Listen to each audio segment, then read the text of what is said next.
Assalomu alaykum, bizni YouTube'da tomosha qilib turgan hurmatli tomoshabin dindoshim. Videorolik kengroq tarqalishi uchun o'z hissangizni qo'shgan holda videorolik ostiga like hamda podpisatsiya tugmachasini bosib qo'yishni unutmang. Like bosgan insonni Allohim doimo qo'llasin.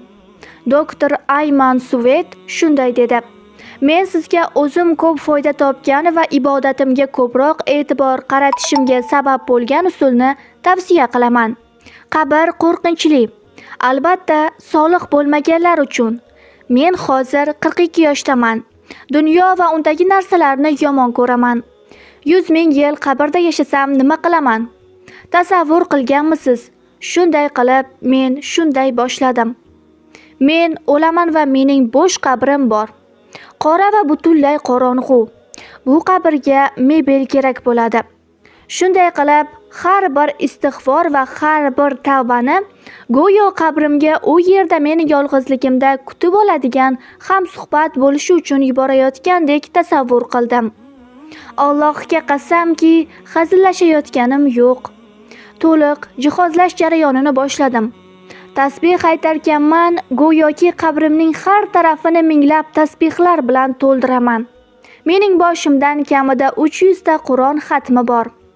Men o'qigan har bir rakat uni qabrga qo'yganimni tasavvur qilaman. Hamma meni tashlab uyga qaytadi. Yolg'iz qolaman balki million yil. Shunday qilib, menga nur va daraxtlar kerak. Va mening qabrim haqiqatan ham jannat bo'lishi kerak.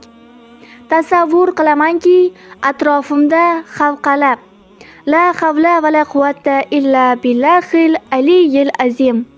Zikr, Qur'on, tashahhud va sadaqalarim bor. U yerda biz ular bilan kulishamiz, suhbatlashamiz.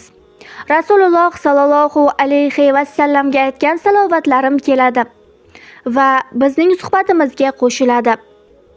Hayot qanday ajoyib hayot.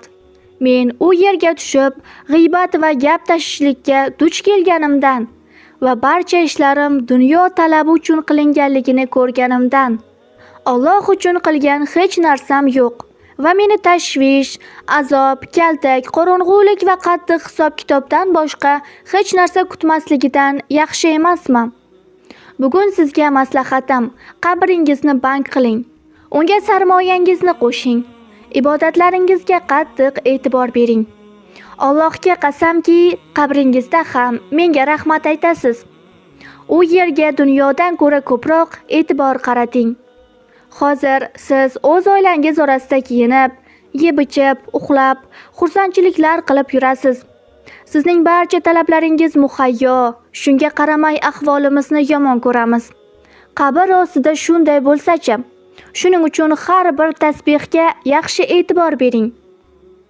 Va unga ayting: mendan oldin u yerga, qabrimga borib turgin.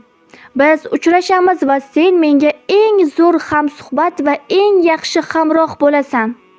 Xulosa o'zingizdan yaxshilar.